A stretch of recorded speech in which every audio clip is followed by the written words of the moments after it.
Our breaking news. More now on our breaking news. A second judge has ruled that the Trump administration must use emergency funds to at least partially cover SNAP benefits in November.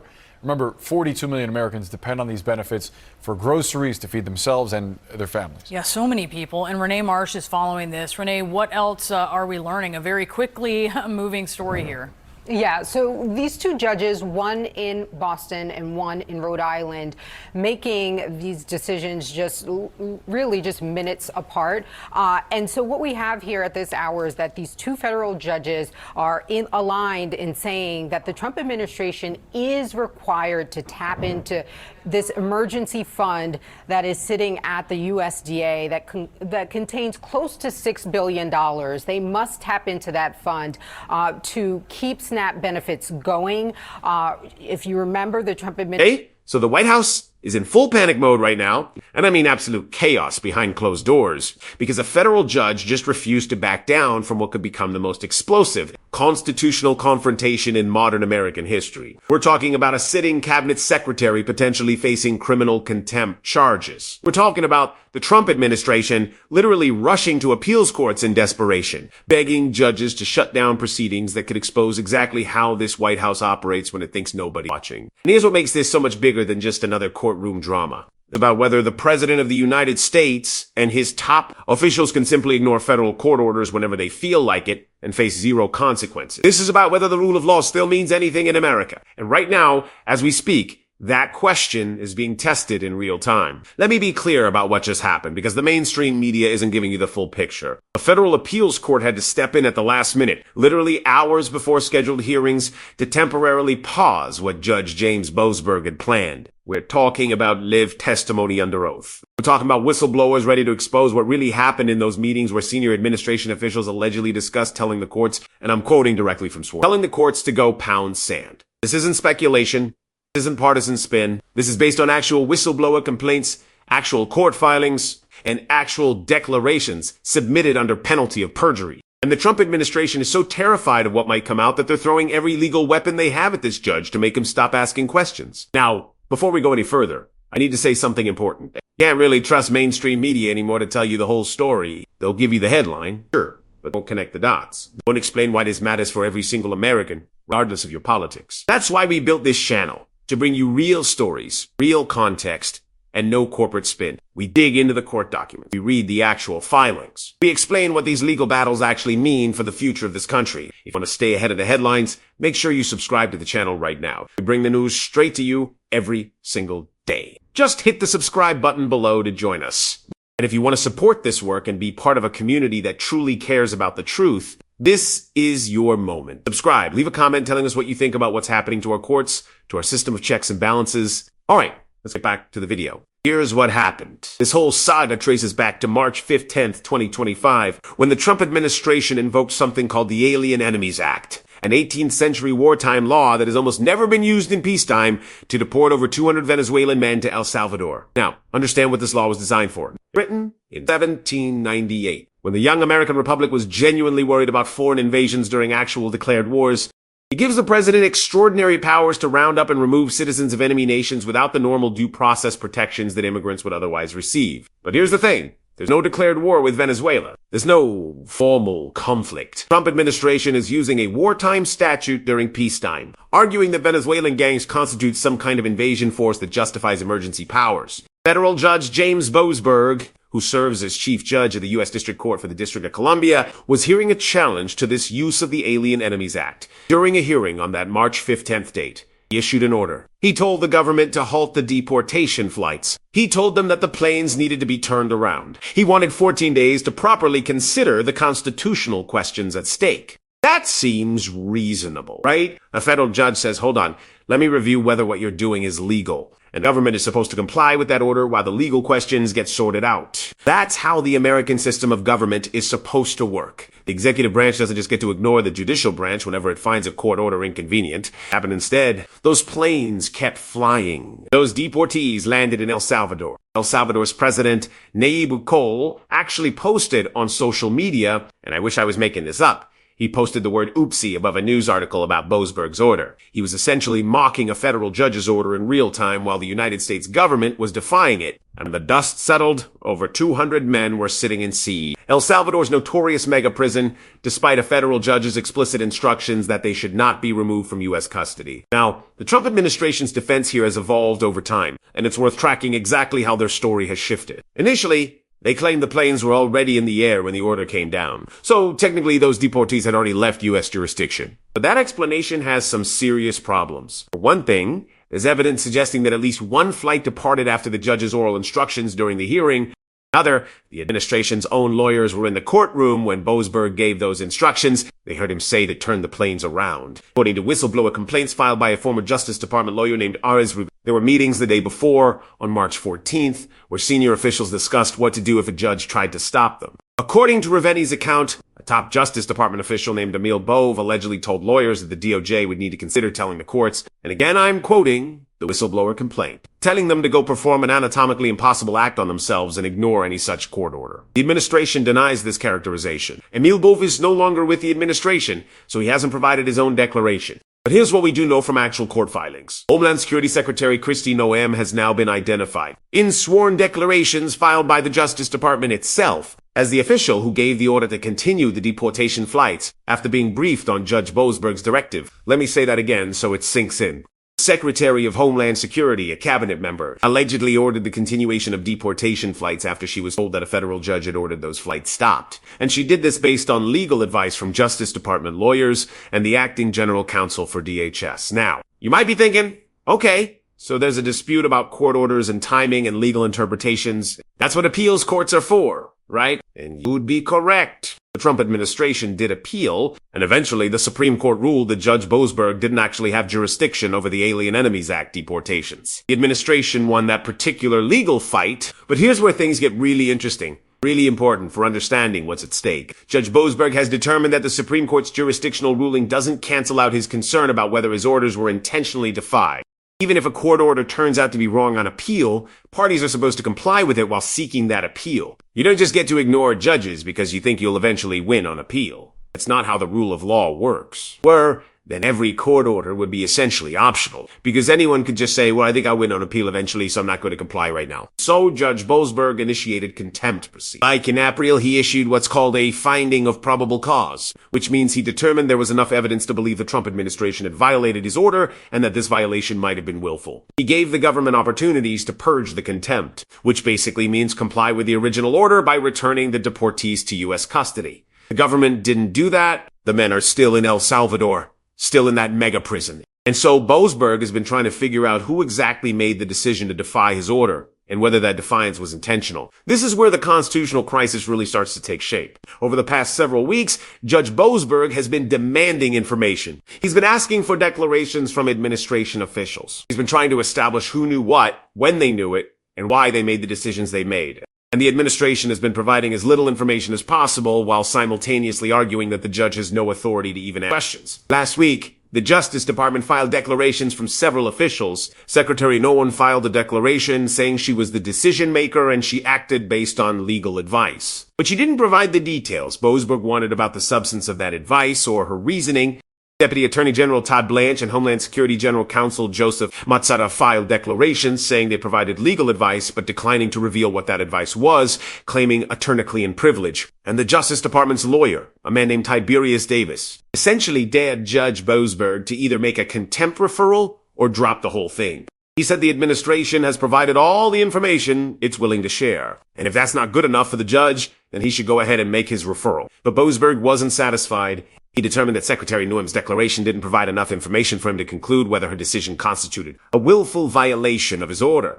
Criminal contempt requires proving that the order was clear and reasonably specific, that the defendant violated the order, and that the violation was willful. Without more information about what Noem knew and why she made the decisions she made, Boasberg couldn't make those determinations. So he scheduled hearings. He ordered testimony from two key witnesses, Drew Ensign, a deputy assistant attorney general who was the government's lawyer in the courtroom on March 5th, and who conveyed the judge's orders to DHS and DOJ leadership, and Ares Reveni, The former Justice Department lawyer, whose whistleblower complaint alleged that senior officials discussed ignoring court orders, the administration went ballistic. Friday, December 12th, the Justice Department rushed to the D.C. Circuit Court of Appeals, begging the judges to shut down Boasberg's hearings. I do mean rushed. The hearings were scheduled to begin Monday the 15th, and the administration was filing emergency motions on Friday afternoon trying to stop them. The Justice Department's filing was extraordinary in its rhetoric. They accused Judge Boasberg of engaging in a pattern of retaliation and harassment. They said he has developed too strong a bias to preside over this matter impartially. They asked the appeals court not just to halt the hearings, but to remove Boasberg from the case entirely. They argued that his contempt inquiry exceeds his authority and intrudes on the prerogatives of a co-equal branch of government. Think about what that argument means. The executive branch is essentially saying that the judicial branch has no power to investigate whether the executive branch violated court orders. They're saying that criminal contempt is a criminal offense, and the investigation and prosecution of crimes is a core executive power reserved to the executive branch. In other words, only the Justice Department can decide whether to prosecute anyone for contempt. And since the Justice Department reports to the president's own people will never be prosecuted for defying the president's wishes. It's circular logic that would make the executive branch completely immune from judicial enforcement of court orders. The appeals court ruled late on Friday. A divided three-judge panel voted 2-1 to issue a temporary stay of the hearings. Judges Niami Rowe and Justin Walker, both appointed by Trump during his first term, voted to pause the proceedings. Judge Michelle Childs, appointed by Biden, would have denied the stay. The majority emphasized that the stay is temporary and should not be construed as a ruling on the merits. They said they need more time to consider the issue. For now, hearings are on hold. Here's where this gets even more dramatic. This entire fight with Judge Boasberg is taking place against a backdrop of unprecedented hostility between the Trump administration and the federal judiciary. Trump himself has called for Boasberg to be impeached. Back in March, when Boasberg first issued his order halting the deportation flights, Trump posted on social media calling him a radical left lunatic, a troublemaker and agitator. He mocked the very idea that a federal judge could constrain his actions as president, writing that Boasberg didn't win the popular vote. And he said, and I'm quoting directly, "This judge, like many of the crooked judges I'm forced to appear before, should be impeached." That prompted a rare public statement from Chief Justice John Roberts, who almost never comments on political matters. Roberts wrote that for more than 2 centuries, it has been established that impeachment is not an appropriate response to disagreement concerning a judicial decision. The normal appellate review process exists for that purpose. It was a direct rebuke of the president by the nation's top judge. A remarkable moment in American constitutional history. But the impeachment threats haven't stopped. Republican Representative Brandon Gill of Texas has introduced articles of impeachment against Boasberg, first in March over the deportation ruling, and again in November when it emerged that Boasberg had signed off on subpoenas and non-disclosure orders as part of former special counsel Jack Smith's investigation into Trump. That investigation, codenamed Arctic Frost, reportedly sought phone records from Republican senators. And Republicans have accused Boasberg of being an accomplice in what they call an egregious scandal. The articles of impeachment have multiple Senator Ted Cruz has called for the House to impeach Boasberg, calling him a partisan left-wing activist who needs to be removed from office. There's even been a Senate hearing about it. Senate Judiciary Subcommittee held a hearing in early December titled Impeachment, holding rogue judges accountable. The very framing of that hearing tells you everything about where Republican leadership stands. They're calling federal judges who rule against the administration rogues who need to be held accountable. They're treating unfavorable court rulings not as legitimate exercises of judicial review, but as illegitimate acts of partisan warfare. And this isn't just about Boasberg. Republicans have filed impeachment resolutions against at least 5 federal judges this year, all of them for issuing rulings unfavorable to the Trump administration. They've targeted judges who blocked immigration policies, judges who ruled against funding decisions, judges who challenged executive actions on various fronts. It's a systematic campaign to intimidate the judiciary into compliance with the administration's wishes. Federal judges themselves are speaking out in ways they almost never do. A report from NPR described judges publicly warning about threats they face this year after ruling against the Trump administration. Judge Jack McConnell, chief judge for the District of Rhode Island, has spoken about the hostile environment. Judge Robert Lasnik in Seattle received pizza deliveries at his home after speaking to media, with the implicit message being, know where you live. Judge John Coffiner in Washington state experienced what's called swatting, where someone called the local sheriff claiming he had murdered his wife, resulting in armed officers arriving at his home. Judge Esther Salas in New Jersey, who 5 years ago had her son murdered by a disgruntled lawyer who showed up at her home, organized a forum to draw attention to threats against judges, noting that people are sending unwanted pizzas to judges using her dead son's name. Yuan San. Marshal Service, which is responsible for protecting federal judges, told NPR that protecting the judiciary remains a top priority. But they're already busy chasing leads on threats against dozens of sitting federal judges, many of them following rulings against the Trump administration. A White House spokesman told NPR that attacks against public officials, including judges, have no place in our society. But that statement rings hollow when the president himself is calling for judges to be impeached, and his allies are filing the impeachment resolutions to back up those threats. Okay, let's break down what this actually means, because this is so much bigger than just one case or one judge. First, understand that this is about the fundamental architecture of American government. The Constitution creates three co-equal branches: the legislative branch that makes laws, executive branch that enforces laws, judicial branch that interprets laws and resolves disputes. The system only works if each branch respects the authority of the others. When the executive branch decides it can simply ignore judicial orders whenever it finds them inconvenient, the entire system breaks down. Courts have no army. They can't force compliance at the barrel of a gun. Their power depends entirely on the principle that their orders will be obeyed. That the executive branch will enforce court judgments even when those judgments go against the executive branch's own preferences. That principle is being tested right now in the most direct way possible. Second, consider what it means for the contempt power specifically. The ability of courts to hold people in contempt is essential to the functioning of the judicial system. If parties could simply ignore court orders with no consequences, then courts would be powerless. Why would anyone comply with a ruling they don't like if defiance carries no penalty? The Trump administration is essentially arguing that when it comes to executive branch officials, courts have no effective contempt power because only the executive branch can prosecute contempt, and the executive branch will never prosecute its own people for following the president's wish. A recipe for complete executive impunity. Third, think about the precedent this set. The Trump administration can ignore Judge Boasberg's orders with no consequences. What's to stop any future administration from doing the same? What's to stop a Democratic president from ignoring court orders on abortion or gun rights or religious liberty or any other issue where a conservative judge rules against them? The rule of law either applies to everyone or it applies to no one. Every time we make an exception for our side because we agree with the policy outcome, weakening the principle that will protect us when we disagree with the next nation's policies. Fourth,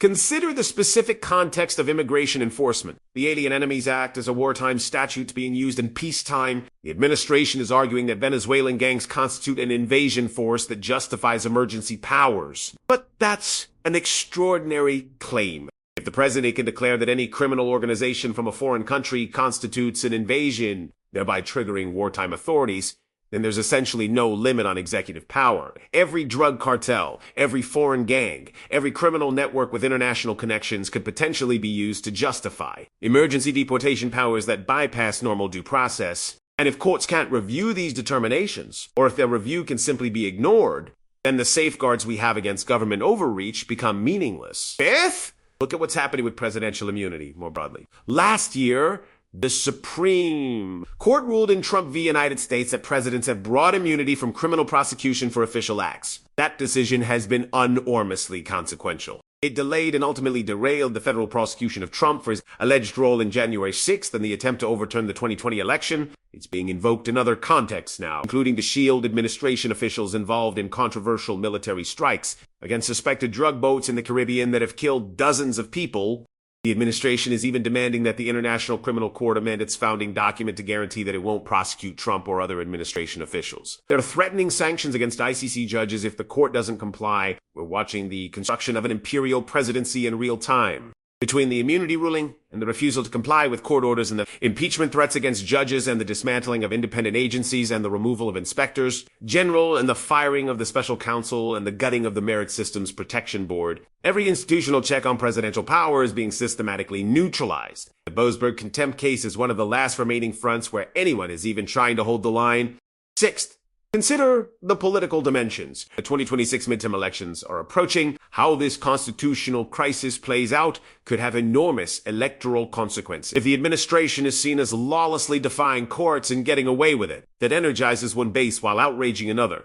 Boasberg successfully refers officials for contempt prosecution, even if the Justice Department refuses to prosecute. That creates a narrative of executive lawlessness that Democrats will hammer in campaign ads. The administration successfully removes Boasberg from the case or gets his contempt inquiry permanently shut down. That's a win for Trump, but it could also motivate voters who are concerned about Democratic backsliding Republicans in the Senate have been notably cautious about the impeachment push. Senior senators like John Cornyn and Lisa Murkowski have warned that they won't vote to convict judges simply for issuing rulings the administration doesn't like. Cornyn called the impeachment effort a fantasy, noting that you need 2/3 of the Senate to convict and remove a judge, which means you'd need 14 Democrats to go along. That's not happening. Murkowski said they can't be impeaching every judge they don't like the decisions of. The threats of impeachment are politically useful for rallying the base, but actually removing judges through impeachment would require a level of Senate support that doesn't exist. Seventh, watch what happens next with the D.C. Circuit. The appeals court issued a temporary stay, but they're still considering the merits of the administration's arguments. They rule for the administration and shut down Boasberg's contempt inquiry entirely.